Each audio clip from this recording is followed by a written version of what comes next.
Sang-ing ka pa mga kaisla.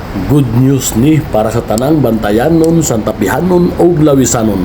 Kapalo ka ba nga ang Asnar Shipping Corporation magpuno og barko para mo serbisyo sa tanang lumulupyo sa isla ug ang atong mga importanteng bisita nga mo bisita gyud sa atong pinaranggang isla. Di ba pagkanindot kayo mga kaisla?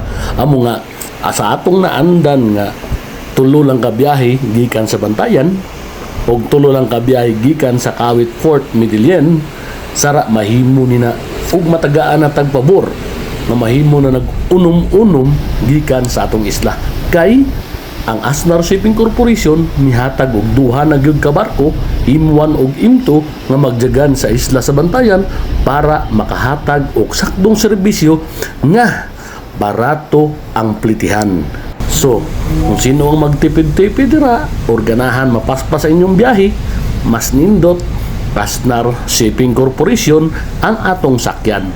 Kay sa kantidad nga 250 makabiyahe ka na o makatipid-tipid ka pa. So ang imong sobra may na lang na ipang snack sa Carmen para di ta magutman sa atong pagbiyahe o paglabigar.